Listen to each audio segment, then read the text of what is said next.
અંકલેશ્વરના પિરામણ નાકા પર Hyva ટ્રકનો moped ચાલકને અડફેટે લેતા અકસ્માત. ચાલક ફરાર, ઈજાગ્રસ્ત હોસ્પિટલમાં.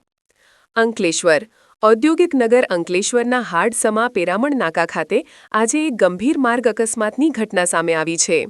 પૂરપાટ ઝડપે આવી રહેલા એક હાઇવા ટ્રકના ચાલકે એક મોપેડ ચાલકને જોરદાર ટક્કર મારી અડફેટે લીધો હતો, જેના પગલે મોપેડ ચાલકને ગંભીર ઈજાઓ પહોંચી હતી.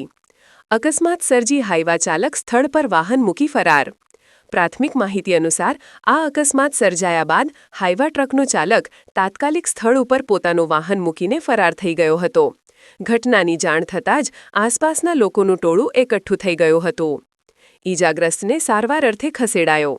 અકસ્માતમાં ઈજાગ્રસ્ત થયેલા મોપેડ ચાલકને તાત્કાલિક સારવાર મળી રહે તે હેતુથી 108 એમ્બ્યુલન્સ દ્વારા નજીકની હોસ્પિટલમાં ખસેડવામાં આવ્યા છે. હાલ તેમની સારવાર ચાલી રહી છે. ટ્રાફિક સમસ્યા અને ભારે વાહનો પર પ્રતિબંધનો સવાલ. આ ઘટનાએ ફરી એકવાર પિરામણ નાકા સહિત અંકલેશ્વર વિસ્તારમાં ટ્રાફિકની સમસ્યાઓ અને ભારે વાહનોની અનિયંત્રિત અવરજવરને કારણે થતા અકસ્માતોનો મુદ્દો ચર્ચામાં લાવી દીધો છે.